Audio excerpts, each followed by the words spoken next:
The real problem here is the emails showing these guys trying to intimidate the editors of the major scientific journals and succeeding. In other words, keeping me and my friends and my colleagues from publishing in the refereed literature. If true, the charge would indeed be a serious one.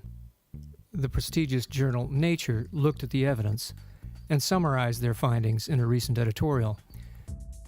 The editors write, "A fair reading of the emails reveals nothing to support the denialist conspiracy theories."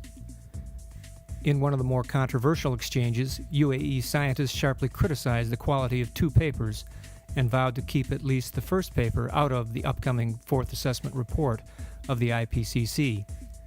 Whatever the email authors may have said to one another in supposed privacy, however, what matters is how they acted. And the fact is that, in the end, neither they nor the IPCC suppressed anything.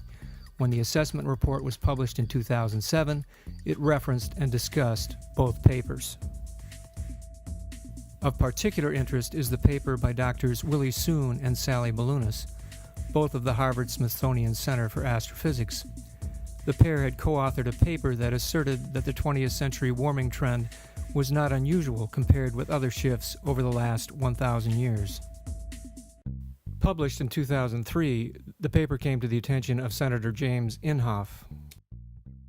Senator Inhofe, who is well known in scientific and environmental circles, was then chairman of the Senate Environment and Public Works Committee.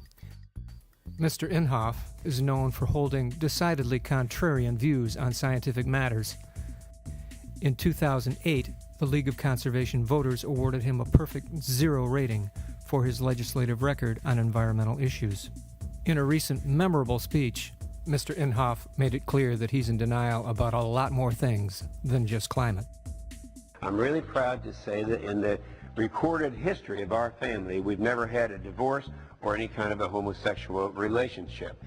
In 2003, Senator Inhofe was concerned that the country was close to adopting a bipartisan climate bill.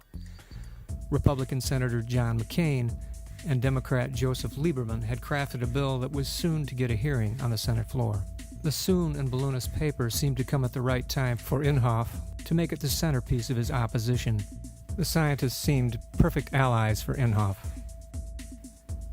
According to a story by Andrew Revkin in the New York Times, the paper itself was underwritten by a $53,000 grant from the American Petroleum Institute.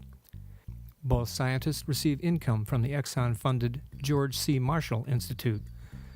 Dr. Soon was also associated with the Exxon-funded TechCentralStation.com and the Center for Science and Public Policy.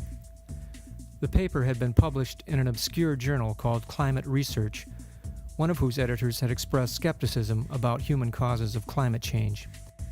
The process that followed has been compared to the tactics used by creationists to promote their agenda. Skeptics find what they consider to be a weak point in the mainstream theory and critique it. Not by conducting original research, they simply review previous work. Then they find a little-known journal where an editor sympathetic to their viewpoint hangs his hat. They get their paper through the peer review process and into print, and they publicize the hell out of it. Hearings centered on the paper began the same week that McCain and Lieberman were trying to force a vote on their climate bill. Inhofe portrayed Soon and Balunas as Galileos, bravely opposing the orthodoxy of their time, and their paper as a groundbreaking, paradigm-shifting masterpiece. Mainstream scientists fought back with a devastating critique. Other members of the Climate Research editorial board expressed strong misgivings about the paper and the process by which it was rushed to publication. 5 of the 10 editors resigned, and eventually even the journal's founder, Otto Kinney, agreed with the critics that the paper's thesis could not be convincingly supported from the evidence provided. But the hearings had the desired effect, creating an air of confusion and doubt that clouded the debate around the climate bill, which eventually failed to pass.